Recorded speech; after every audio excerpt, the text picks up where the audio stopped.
Bwana, tukiwa tumebakisha wiki kadhaa kuelekea mwezi wa 12 kabla ya tuzo za TFF hazijaenda kutolewa, tuzo ambazo kikawaida huwa zinatolewa mwishoni mwa msimu husika, lakini kwa kesi ya mara hii zinakuja kutolewa katikati ya msimu huu kutokana na changamoto na dharura ambazo zimetokea. Lakini mimi nataka niweke bayana mchezaji ambaye mimi binafsi nafikiri alistahili kuwa mchezaji bora wa ligi kuu ya NBC msimu uliopita, naye si mwingine kwa mtazamo wangu ni beki wakati wa Young Africans, Dickson Nixon Job. Najua majina ya kina Pacome pamoja na Jean Charles Ahoua ni kama yamekuwa amepata ile tunasema mileage, yani amepata zaidi publicity, amezungumzwa sana, lakini mimi kwa nafasi yangu na kwa uelewa wangu nimekuja kuona kwamba Dickson Job ndo mtu ambaye anastahili kiukweli hii tuzo ya mchezaji bora wa msimu, kwa maana ya kwa msimu wa 2024-2025. Na sababu ambazo zinanifanya niseme hivi, kitu kikubwa ambacho mimi huwa nakitazama ninapokuwa na akisi ama kuzingatia ubora wa mchezaji husika katika mashindano ya ligi husika kwa msimu husika, ni muendelezo wa kiwango chake kuanzia mwanzo mpaka mwisho. Yani tunasema ile consistency, na kwa mtazamo wangu mimi sijaona mchezaji ambaye alikuwa na consistency zaidi ya kiwango cha juu msimu uliopita kuliko Dickson Job. Najua watu kama kina Pacome, Jean Charles Ahoua ni rahisi kuzungumzwa kwa sababu wanacheza kwenye position ambazo ni offensive, watawafanya mashabiki wainuke kwa kiasi kikubwa sana, kuna mchango wa mabao ambao watauweka mezani.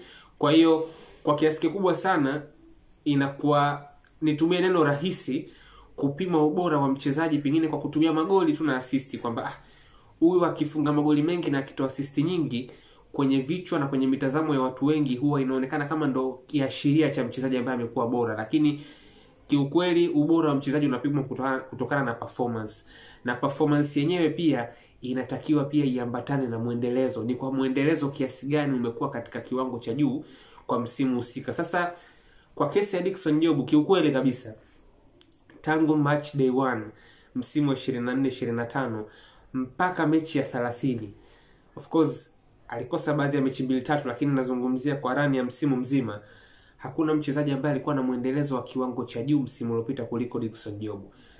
Nikienda kwa Pacome, teammate wake, mimi kwa mtazamo wangu kiungo wangu bora ni Pacome, lakini kwenye swala la kuwa mchezaji bora overall, mimi binafsi naamini ni Dickson Job, na ni kutokana na muendelezo aliokuwa nao, kitu ambacho nitakuja kukibainisha kwa Pacome, ambacho ni Pacome alikuwa na msimu mzuri sana msimu uliopita. Individually alikuwa na numbers nzuri kuliko vile ambavyo iliwahi kuwa katika msimu wa juzi akiwa na kikosi cha Young Africans.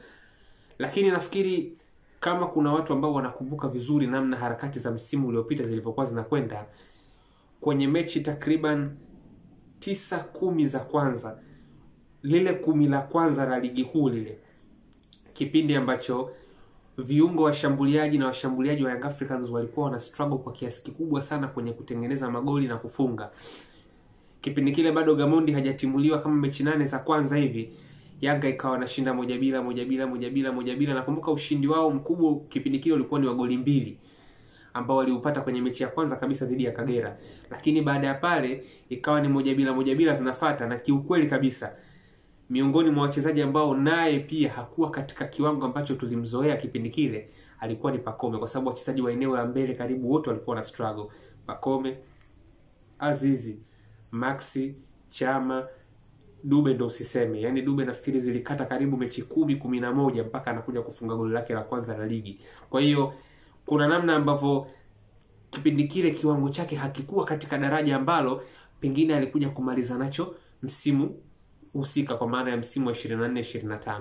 Lakini ukijaribu kutizama pia kipindi kile, Ibrahim Baka pacha wake Dickson Job, individually naye kulikuwa kuna makosa fulani ambayo yalikuwa yananyemelea katika game yake. Yaani ulikuwa unamuona ni mtu kabisa ambaye ana individual errors kadhaa ambazo zilikuwa zinanyemelea katika game yake. Lakini imagine, licha ya yeye kuwa katika kiwango ambacho kidogo kilikuwa kimeshuka kipindi kile, bado Young Africans wakawa na uwezo wa kuhakikisha wanabakisha clean sheet yao, hawaruhusu bao, na kwa kiasi kikubwa sana kipindi kile Dickson Job aliendelea kubaki na ubora wake, lakini pia kuna nyakati ambazo alikuwa pia anafuta na makosa ya pacha wake. Yaani kuna muda Jobu alikuwa anasawazisha makosa ambayo alikuwa anafanywa na Baka kwenye ule mwanzo wa msimu uliopita ambao kidogo kiwango cha Baka kilikuwa kimedrop kwa ujumla.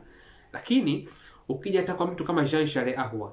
Jean Charles Ahoua msimu uliopita naye amekuwa na msimu bora sana, lakini zipo baadhi ya games ukitoa mchango wake wa goli pingine au assist au hata yote mawili, goli na assist, general performance kuna muda kwenye game ya Jean Charles Ahoua msimu uliopita ilikuwa ni ya kawaida. Yaani zipo mechi kadhaa ambazo unaweza ukaziselect kabisa hivi ambazo ukitoa labda goli, ukitoa labda assist ambayo aliipata Jean Charles Ahoua kwenye huo mchezo, lakini overall performance yake ilikuwa ni ya kawaida. Sasa ukijaribu kumtazama Dickson Jobu kiukweli nikiambiwa niweke bayana rating chini ya 10, hakuna mechi yoyote msimu uliopita ya ligi ambayo Dickson Jobu kacheza na kiwango chake kikawa labda ni chini ya 8 ya 10. Yaani Dickson Jobu kwenye mechi zote ambazo alikuwa anapatikana kwenye kikosi cha Yanga msimu uliopita, performance yake ilikuwa ni 8 ya 10 kwenda juu. Manake ni ama ni 8 ya 10, 9 ya 10 ama 10 ya 10. Consistency ya hali ya juu. Ni kwa sababu alikuwa hafungi, alikuwa hatengenezi, pengine ndo maana mjadala wa kuwa MVP yeye hajaingia kwenye midomo ya watu wengi. Lakini kama tunazungumzia mchezaji ambaye amekuwa na mwendelezo kamili wa ubora kuanzia mwanzo mpaka mwisho wa msimu, basi ni yeye. Pacome, Ahoua wamefukuzana sana kwenye harakati za kujaribu kuwania kiatu, kwenye harakati za kujaribu kuwa top assist provider kwenye ligi, lakini zipo baadhi ya games ambazo unaweza kuziselect ukaona kabisa kiwango chao kilikuwa cha kawaida. Kuna baadhi ya games walikuwa hawana mechi nzuri, lakini mwisho wa siku Dickson Jobu alikuwa na consistency ya hali ya juu kuanzia mwanzo mpaka mwisho. Alikuwa anafuta mpaka makosa ya pacha wake mwanzo wa msimu. Young Africans walipokuwa wana struggle kufunga kule mbele, Pacome akiwepo, bado walikuwa wanahakikisha likipatikana goli moja kipindi kile Gamondi hajatimuliwa kwenye mechi takriban 8 za kwanza, basi huku nyuma hakuna kitu kinapenya, hakuna kitu kinaingia, na ni kwa msaada mkubwa wa mtu anayeitwa Dickson Jobu. Kwa hiyo kwa mtazamo wangu mimi nafikiri huyu ndiye mtu ambaye anastahili kuwa MVP wa ligi kuu ya NBC msimu uliopita kutokana na mwendelezo wa hali ya juu wa kiwango chake kwa sehemu yote ya kampeni ya 24-25.